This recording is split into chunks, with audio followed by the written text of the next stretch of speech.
Assalamualaikum warahmatullahi wabarakatuh dan salam sejahtera kepada semua. Terima kasih kerana sudi meluangkan masa untuk mendengar pembincangan saya pada hari ini. Nama saya Cik Hilman Danish bin Cik Muhammad Noor dari unit BN1 2PP ISMP. Setelah membuat perbincangan dengan pasangan saya, kami sebulat suara memilih tajuk isu-isu ekonomi semasa dan implikasinya terhadap negara. Kami memilih topik ini kerana topik ini amat relevan. Hal ini demikian kerana topik ini masih mempunyai kesan yang kita rasai hingga ke hari ini. Bukan sahaja dalam aspek ekonomi, malah ia juga dalam kehidupan seharian kita. Kita pergi kepada pengenalan. Poin yang pertama yang ingin saya sampaikan adalah COVID-19 ini disebabkan oleh virus SARS-CoV-2 dan merebak dengan cepat ke seluruh dunia. Hal ini kerana COVID-19 ini adalah penyakit yang berjangkit. Sejak pertama kali dikesan pada akhir tahun 2019, virus ini telah menular ke seluruh dunia dan mencetuskan pandemik global. Penularan COVID-19 ini berlaku dengan cepat dan pantas yang melibatkan pelbagai saluran yang menjadikannya ia satu ancaman kepada kesihatan awam yang serius. Poin yang kedua yang saya ingin sampaikan adalah penularan boleh berlaku melalui titisan pernafasan iaitu dipanggil droplet ketika batuk, bersin, bercakap atau bernafas. Hal ini kerana ia menjadi salah satu aspek terpenting dalam pengawalan wabak. Ia adalah untuk memahami cara virus ini merebak daripada seseorang individu kepada individu yang lain. Poin yang ketiga yang ingin saya sampaikan adalah virus ini juga boleh merebak melalui sentuhan dengan permukaan tercemar dan kemudiannya menyentuh muka.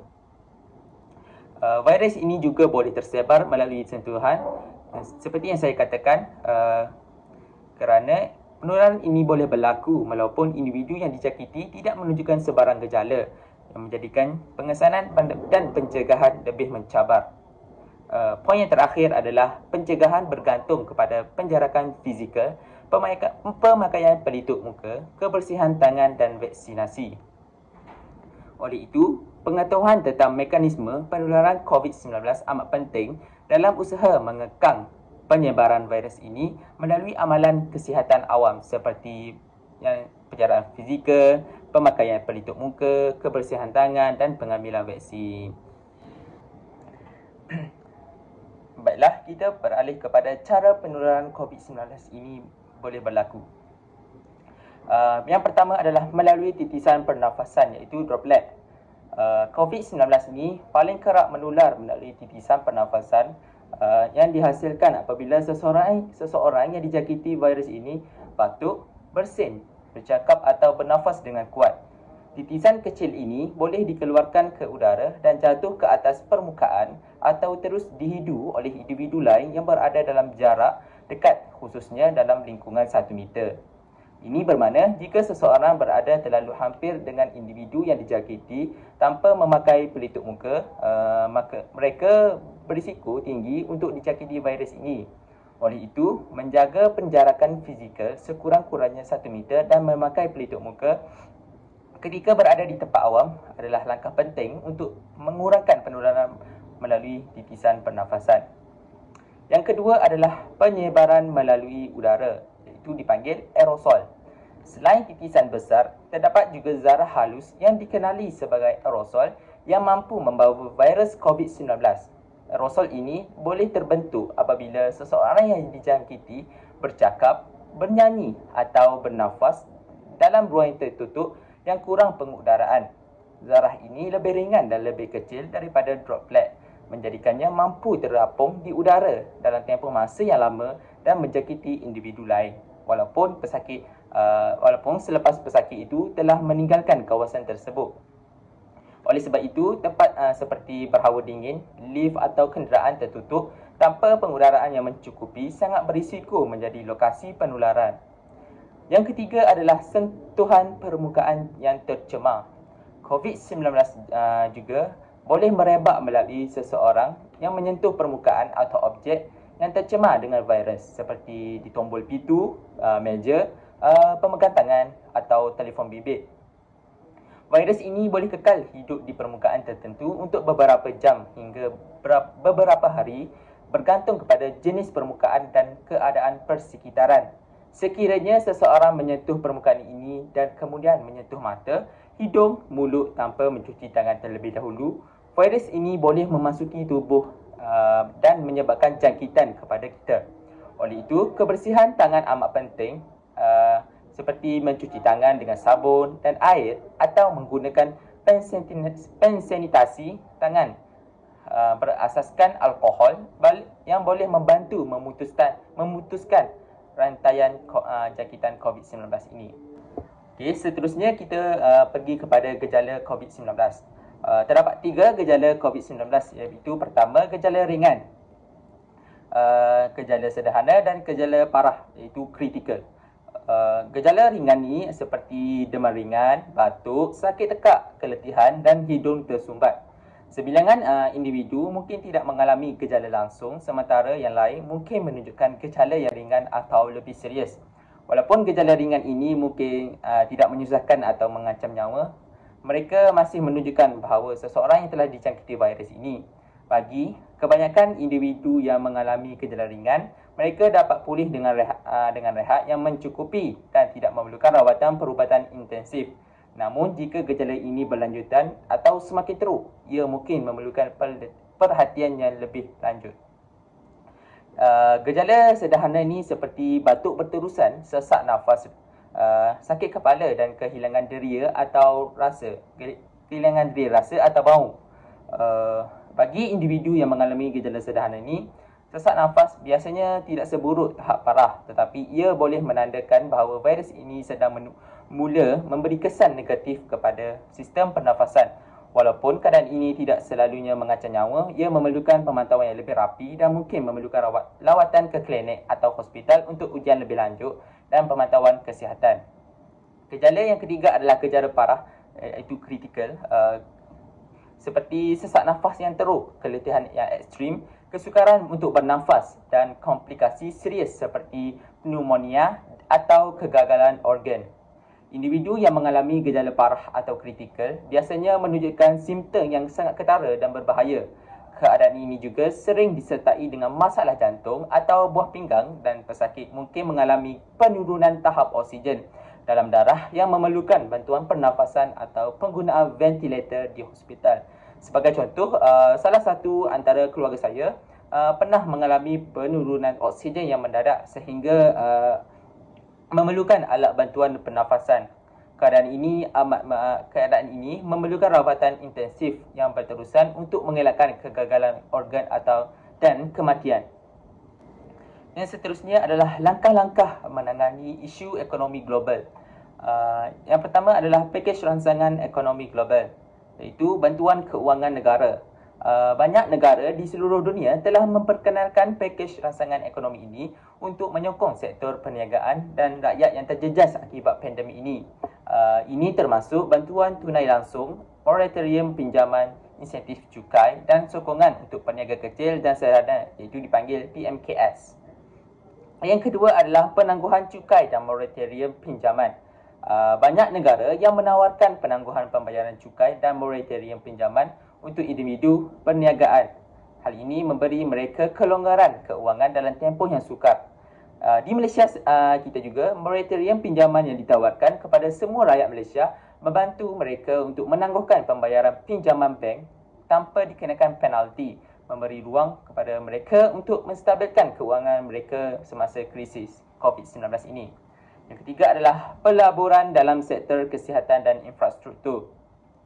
Sebahagian daripada pakej rancangan ekonomi ini juga ia digunakan untuk memperkukuhkan sektor kesihatan, memperbaiki infrastruktur penjagaan kesihatan dan menyediakan lebih banyak peralatan perubatan serta untuk memperkenalkan sistem sokongan sosial bagi membantu golongan yang paling terjejas. Sebagai contoh, negara-negara memperkenalkan pelaburan besar dalam pembinaan hospital sementara memperoleh peralatan perlindungan diri iaitu PPE dan memastikan bekalan vaksin mencukupi untuk seluruh populasi. Yang kedua adalah kerjasama antarabangsa dalam penyediaan vaksin. Yang pertama adalah inisiatif COVAX untuk pembahagian vaksin yang adil.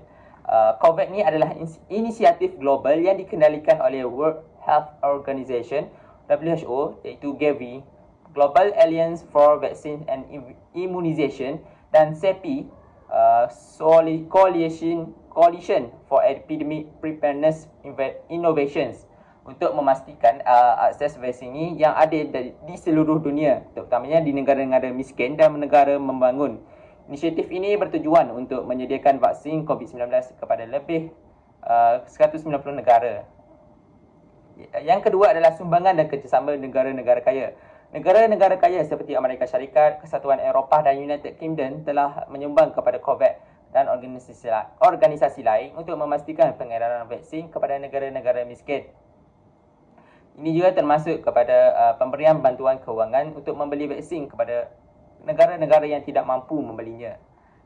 Poin yang ketiga adalah penghantaran vaksin dan logistik. Sebahagian besar cabaran dalam usaha global untuk membekal vaksin adalah berkaitan dengan logistik penghantaran. Negara-negara bekerjasama untuk membagi rantaian bekalan dan memastikan vaksin dapat dihantar ke negara-negara yang memerlukan. Ini termasuk penghantaran melalui udara dan penghantaran melalui laut untuk memastikan vaksin sampai ke Malaysia yang terpencil dan sukar dicapai. Langkah seterusnya adalah langkah menangani isu ekonomi di Malaysia. Yang pertama adalah subsidi dan insentif pengambilan pekerja. Poin yang pertama adalah program subsidi upah, iaitu PSU. PSU ini untuk mengurangkan kadar pengangguran dan membantu majikan untuk mengekalkan tenaga kerja. Kerajaan Malaysia telah melaksanakan program ini. Melalui program ini, kerajaan menyalurkan bantuan keuangan kepada majikan untuk membayar sebahagian daripada gaji pekerja.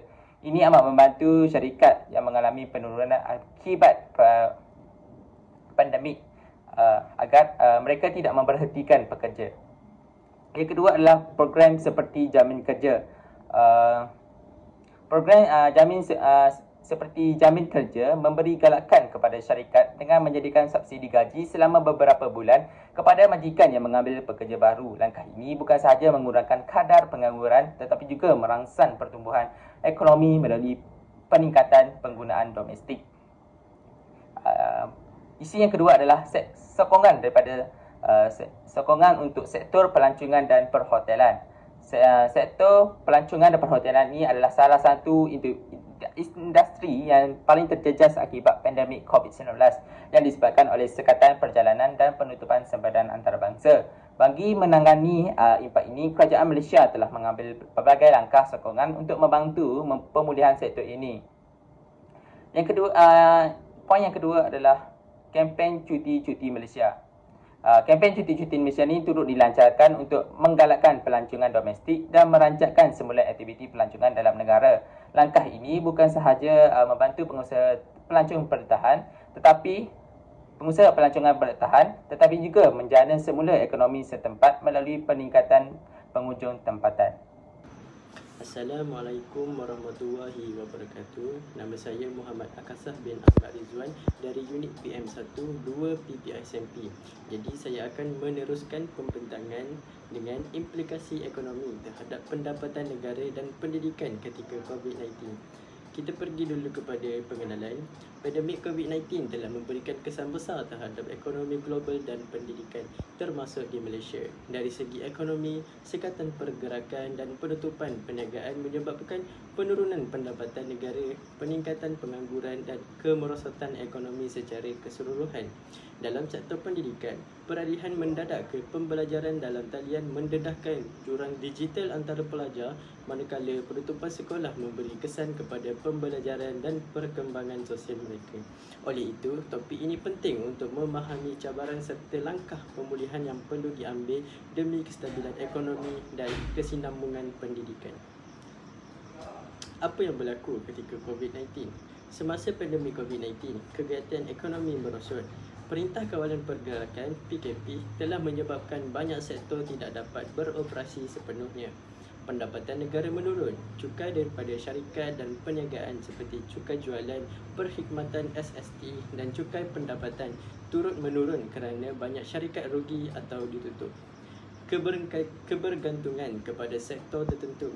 Sektor pelancongan dan perkilangan yang sebelum ini menyumbang besar kepada ekonomi juga lumpuh akibat COVID-19. Yang terakhir ialah kerajaan perlu berbelanja lebih untuk bantuan rakyat seperti bantuan prihatin nasional, moratorium, subsidi vaksin menyebabkan defisit fizikal meningkat dalam pembelanjaan negara. Kita pergi kepada impak terhadap pendidikan pula. Yang pertama ialah sekolah ditutup lama menyebabkan pelajar ketinggalan dalam pembelajaran. Yang kedua, akses tidak sama rata kepada teknologi. Pelajar luar bandar dan B40 suka mengikuti PDPR, pengajaran dan pembelajaran di rumah. Yang ketiga, peningkatan keciciran terutamanya dalam kalangan pelajar miskin atau berisiko tinggi. Dan yang terakhir, kesan jangka panjang terhadap tenaga kerja. Pembelajaran terganggu boleh menjejaskan kemahiran, keboleh kerja dan produktiviti masa depan. Seterusnya, kempen beli barang buatan Malaysia sebagai langkah pemulihan yang diambil.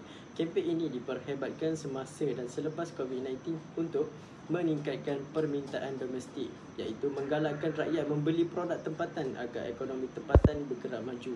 Yang kedua, menyokong PKS, iaitu perusahaan kecil dan sederhana yang merupakan sektor yang paling terjejas semasa pandemik COVID-19. Dan yang ketiga, kurangkan kebergantungan kepada import yang mahal dan terdedah kepada gangguan rantaian bekalan global. Dan yang terakhir, tambah hasil negara secara tidak langsung. Apabila perniagaan tempatan meraih keuntungan, mereka akan membayar cukai. Hal ini secara tidak langsung membantu menambah pendapatan negara kita. Yang kedua ialah pendigitalan ekonomi, e-dagang, pembayaran digital, kerja jarak jauh. Pendigitalan ekonomi merujuk kepada penggunaan teknologi digital dalam urusan perniagaan, penghematan kewangan, pendidikan dan pekerjaan. Semasa dan selepas pandemik COVID-19, proses ini menjadi lebih penting apabila pergerakan fizikal dihadkan dan banyak aktiviti terpaksa dilakukan secara dalam talian. Hal ini menyebabkan menambah kebaikan peluang pekerjaan baharu. Lebih ramai boleh bekerja secara atas talian seperti freelancer, dropship, content creator dan lain-lain. Yang kedua, menjana pendapatan alternatif, iaitu rakyat boleh berniaga secara dalam talian dari rumah tanpa kos kedai fizikal. Yang ketiga, memperluaskan pasaran perniagaan. Perniagaan tempatan boleh menjual produk ke seluruh negara, bahkan antarabangsa. Yang keempat, meningkatkan kecekapan urus niaga. Pembayaran digital memudahkan transaksi lebih cepat dan selamat. Dan yang terakhir sekali, meningkatkan hasil negara melalui cukai digital. Transaksi dalam talian mudah dikesan dan dikenakan cukai, menambahkan pendapatan negara. Dan yang terakhir sekali, transformasi pendidikan akibat COVID-19. Transformasi pendidikan merujuk kepada perubahan besar dalam cara pengajaran, pembelajaran dan sistem pendidikan dijalankan dari kaedah tradisional ke kaedah yang lebih digital, fleksibel dan berteknologi. Hal ini menyebabkan peralihan kepada pembelajaran dalam talian. Kelas dijalankan secara maya menggunakan platform digital. Yang kedua, meningkatkan kemahiran digital pelajar dan guru. Guru dan pelajar lebih mahir menggunakan teknologi dan aplikasi pembelajaran. Yang ketiga, akses pembelajaran lebih fleksibel. Boleh belajar bila-bila masa dan di mana jua berada. Yang keempat, penggunaan bahan pembelajaran digital meningkatkan video, kuis interaktif dan buku teks digital menggantikan bahan fizikal. Dan yang akhir sekali, pendidikan berasaskan kemahiran dan tibet semakin diberi perhatian. Fokus kepada latihan praktikal dan keperluan pasaran kerja. Kesimpulan keseluruhannya ialah pandemik COVID-19 memberi impak besar terhadap pendapatan negara dan sektor pendidikan. Pendapatan negara merosot akibat penurunan aktiviti ekonomi, manakala sektor pendidikan terjejas dengan penutupan institusi dan peralihan kepada pembelajaran dalam talian, menyebabkan jurang akses bagi golongan kurang bernasib baik. Pemulihan memerlukan penyesuaian dasar ekonomi dan pendidikan untuk memastikan keseimbangan dan akses yang inklusif. Namun, Masalah ini dapat dikawal dan diselesaikan oleh kerajaan pada masa tersebut dengan baik tanpa membelakangkan kebajikan rakyat. Sekadar itu saja pembentangan kami berdua. Sekian, terima kasih.